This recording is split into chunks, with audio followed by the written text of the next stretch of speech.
that households in England and Wales will see their water bills rise by an average of £31 per year over the next 5 years. Let's talk to our environment correspondent, Jonah Fisher. Jonah's in Henley-on-Thames this morning. It's an interesting place where you are. Looks beautiful, obviously, as the sun is rising. Lovely place to be beside the river. However, water bills, not so sure people are going to think this is lovely news. No, we've been speaking to some of the people who use the Thames this morning, and they are not best pleased. Thames is the biggest water company in the UK. It's also one of the worst performing. It's massively in debts of at least £16 billion. We spoke to swimmers, we spoke to a guy who runs a boat company here, all of them pretty angry. Thames Water is going to increase bills by, is going to be allowed to increase bills by 35% over the next 5-year period. They're not the only one being allowed to put big increases in place. Southern Water, which, as we've been reporting, has got problems with supplying 60,000 customers with water at the moment, well, they're going to be allowed to increase bills by 53% over the next 5 years, so bills will go up significantly there. United Utilities, which serves the Lake District, we've done lots of reporting about discharges going into Windermere. They are also going to be allowed to put up bills significantly by 32%. So, as appears to be the case, often it's the companies which have performed worse in terms of discharges of sewage who are getting the biggest increases today. Couple of thoughts for you. People will think of themselves, if I'm paying up to 50% more, I want to know that things will get better. What guarantees are that? And I'll also want to know that none of my money is going directly into the pockets of the bosses.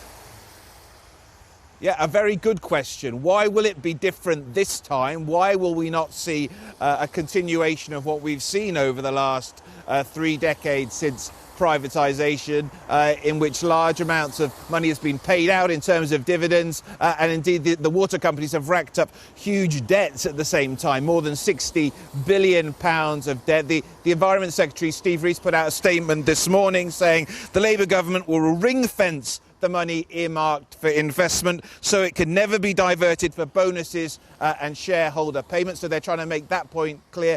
We've also had Ofwat this morning on Breakfast News, Charles Walters, the director of this price review, making a pretty similar point. In the record investment that we're announcing today, we're also including more support for customers than ever before. We have scrutinised companies' business proposals to ensure that customers don't pay a penny more than they need to for this vital investment. We're also including controls in our decisions today that ring-fence customers' money for investment, so it can't leak out into unwarranted dividend payments or unwarranted executive bonuses, and it will automatically be clawed back if that investment is not delivered and the benefits aren't realised.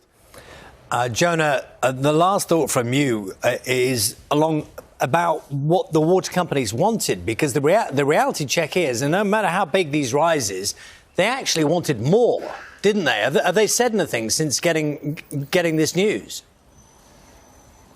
Yeah, they wanted quite a lot more than this. They've put out a statement this morning, and before I read it to you, I'll just point out that this statement really illustrates in part the blame game which now exists in the water industry between the regulator, Ofwat, and the water industry as to who's responsible for the mess that we're in. Ofwat blames the water companies for the way they've managed things. The water companies blame Ofwat for not giving them enough money in the past. They say they needed it to try and invest it earlier than this and prevent us getting to this mess. But Water UK, it's the trade body for the water industry. They have made a statement. Broadly, it seems they're happy with it. They say after a decade of cuts, Ofwat, that's the regulator, has finally listened to public anger and agreed a much-needed quadrupling of investment in our ageing infrastructure. So you can see there, the water companies, people might say, what a nerve to do this, but they're effectively saying it's down to Ofwat for not giving us money in the past. At last we're going to be given more,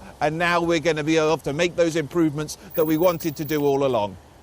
Jonah, for the moment, thank you very much. Jonah Fisher, who's in Henley-on-Thames for us this morning. Thank you. Beautiful sun there.